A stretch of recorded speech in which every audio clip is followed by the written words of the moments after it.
Hello everyone. In the previous tutorials, we have learned about this keyword and uses of this keyword.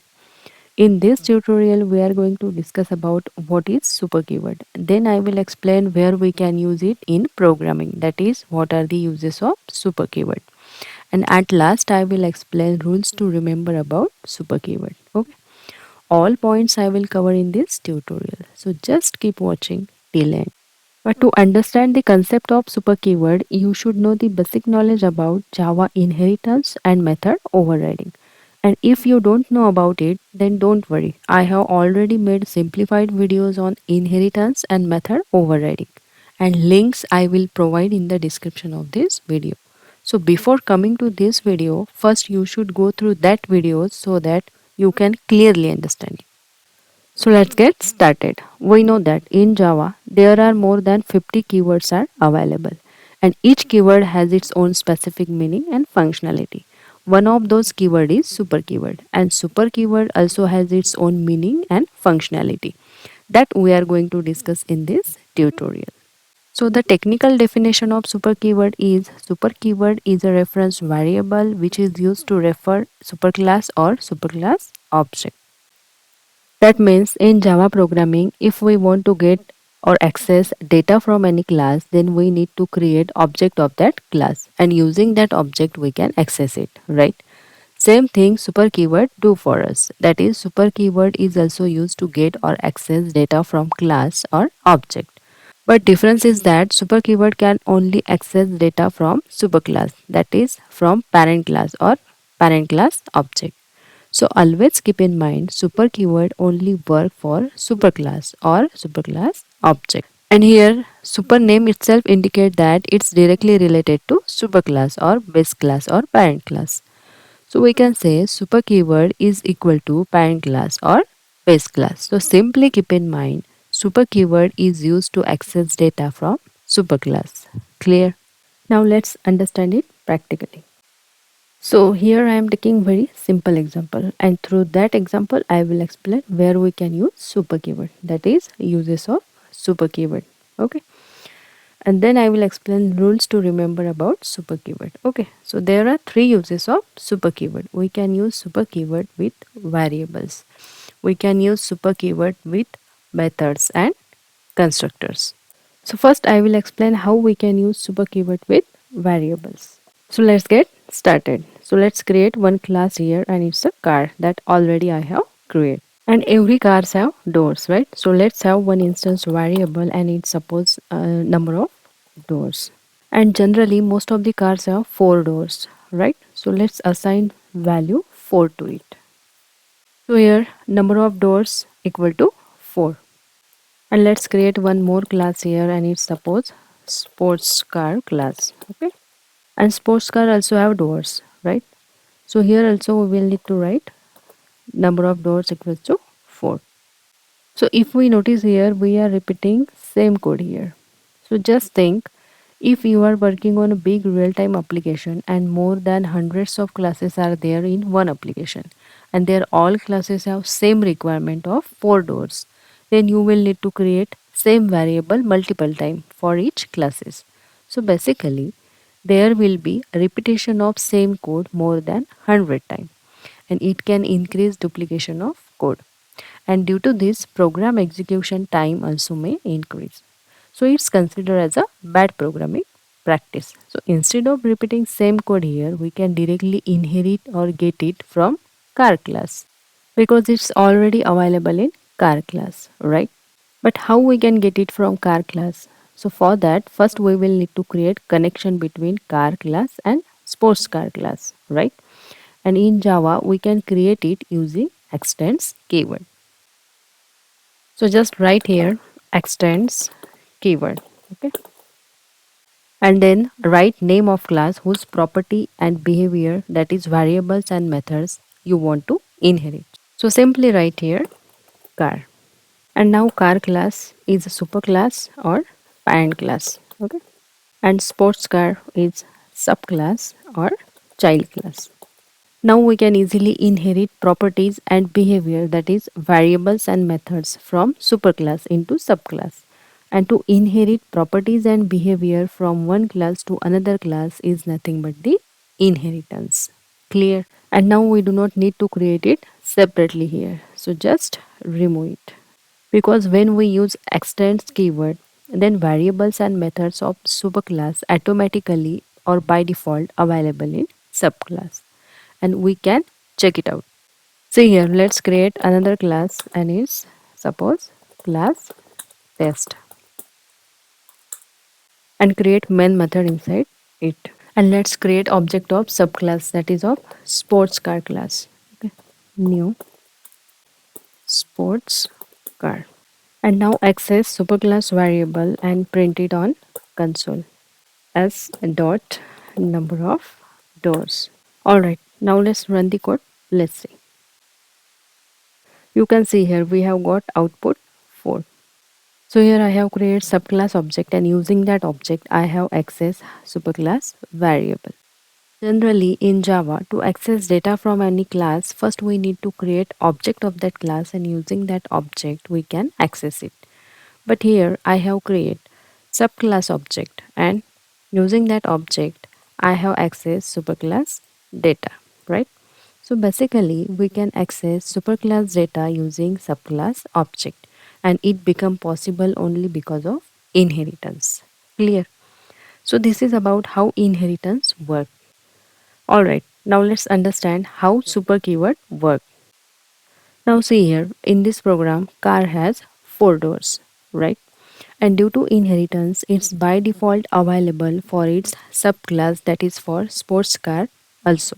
So basically, sports car also has 4 doors. But I don't want 4 door for sports car because most of the sports car have only 2 doors and hence I want 2 doors for sports car. So for that, I will need to create another variable here. Int number of doors having value 2. So here I have created another variable that will hold value 2 because I cannot perform changes in variable of superclass, right? Because just think in case of big application if we change or modify value of any variable then it may affect entire code of a program where that variable is already being used. Basically we cannot easily modify already existing code and hence I have created here another variable which will hold value 2. Okay. Alright. Now I want to access superclass variable and subclass variable and want to print on console. So let's access it. So here we can access subclass variable using subclass object, right? So I have already created subclass object that is sports car object and access number of doors. So when I will run this code, then it will print value 2 because we have accessed this variable using sports car object, right? And hence compiler look for this variable in subclass that is in sports car class and access value 2 and will print on screen. Now let's access superclass variable, but for that we will need to create superclass object and we can access it using subclass object also. But here name of both the variables are same. And therefore, if we try to access superclass variable using subclass object, then it will return value 2, not 4. Okay. And now to access superclass variable, we will need to create superclass object. So let's create it.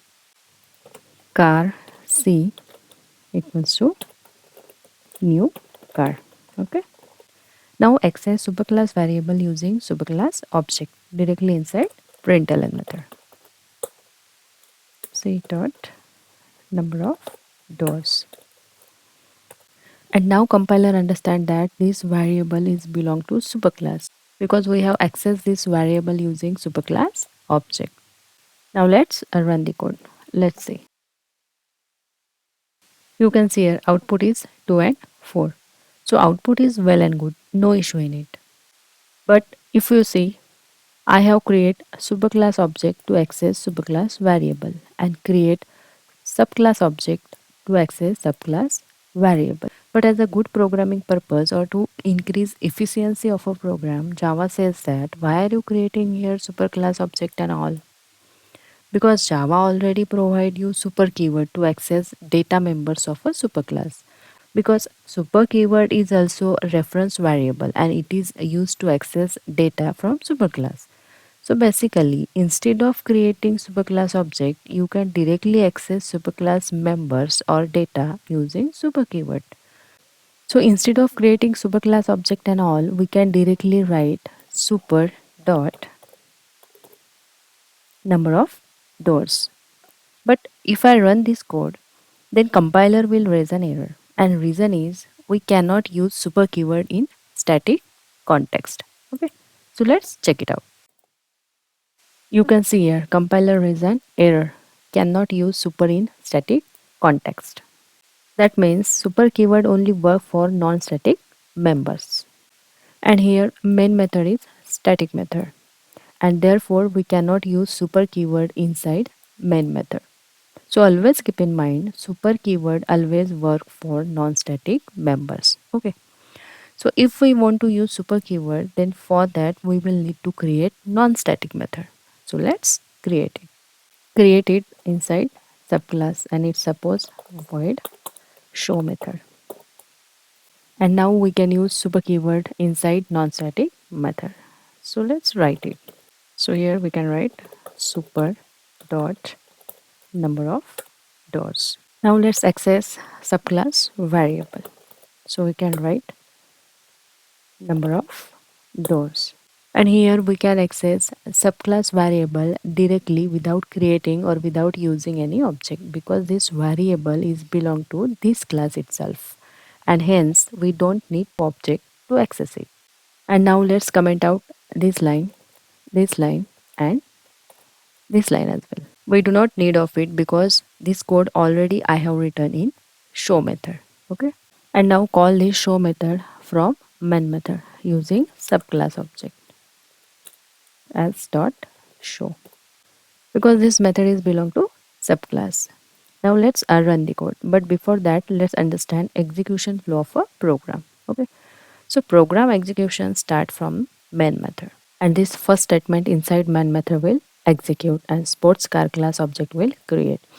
Then program control come to this and this show method get called and will invoke this show method. Okay. Then program control come over here and compiler understand that this variable is belong to superclass because I have used this variable with super keyword, right?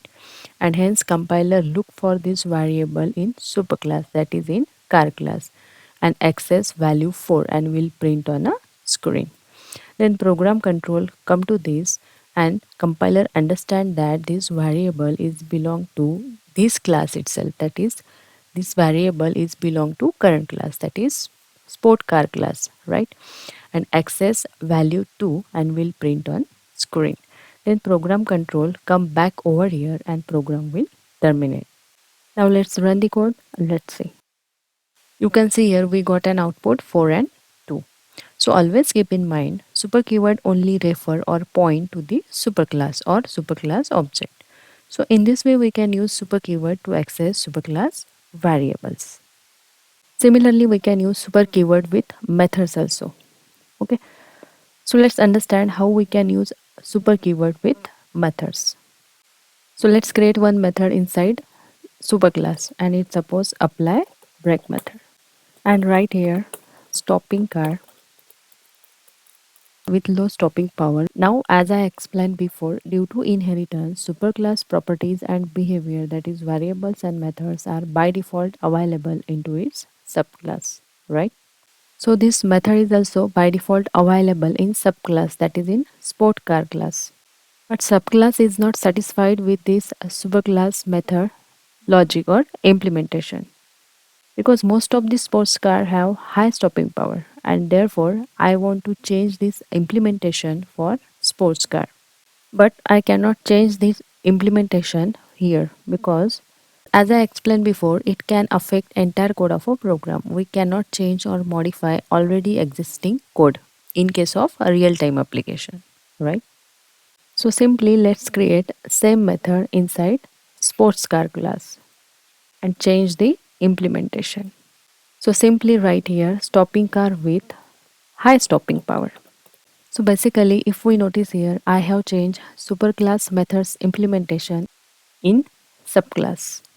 And to change or modify superclass method in subclass is nothing but the method overriding. Now I want to execute subclass apply break method implementation, as well as I want to execute superclass apply break method implementation.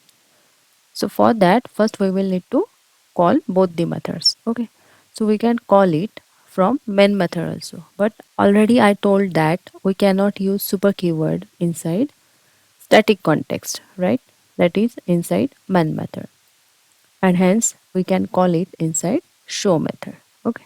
So let's call it inside show method. And if I call apply break method like this, then which method will call superclass method or subclass method? So obviously, subclass apply break method will call, because when we call any method without using any object, then at the time of compilation, compiler implicitly put this keyword before it and consider that this method is belong to current class, because this keyword always refer to current class object or current class, and hence compiler look for this method in current class, that is in sports car class, and will invoke this method, and stopping car with high stopping power will print on console. Now I want to access or call superclass method. So for that, first I will need to create superclass object, and using that object I can call superclass method, right? But I already told that Java provides super keyword to access superclass variables and methods. And hence we do not need to create superclass object and all. We can access it using super keyword. So we can write super keyword dot superclass method name that we have to call, and it's apply break method. And now compiler understand that this method is belong to superclass because of super keyword. And hence compiler look for this method in superclass, that is in car class, and will invoke this method. And stopping car with low stopping power will print on console. Now let's run the code. Let's see. You can see here car has 4 doors, sports car has 2 doors, stopping car with high stopping power, and stopping car with low stopping power. So in this way we can use super keyword with variables and methods. So simply keep in mind, super keyword is used to access superclass members, that is superclass variables, methods and constructor. Instead of creating superclass object, we can access it using super keyword also. Now I will need to stop here because video is going too long. But don't worry, how we can use super keyword with constructors and what are the rules to remember about super keyword, I will explain in next video. Okay? Until then, keep learning, keep growing, and thank you so much for watching.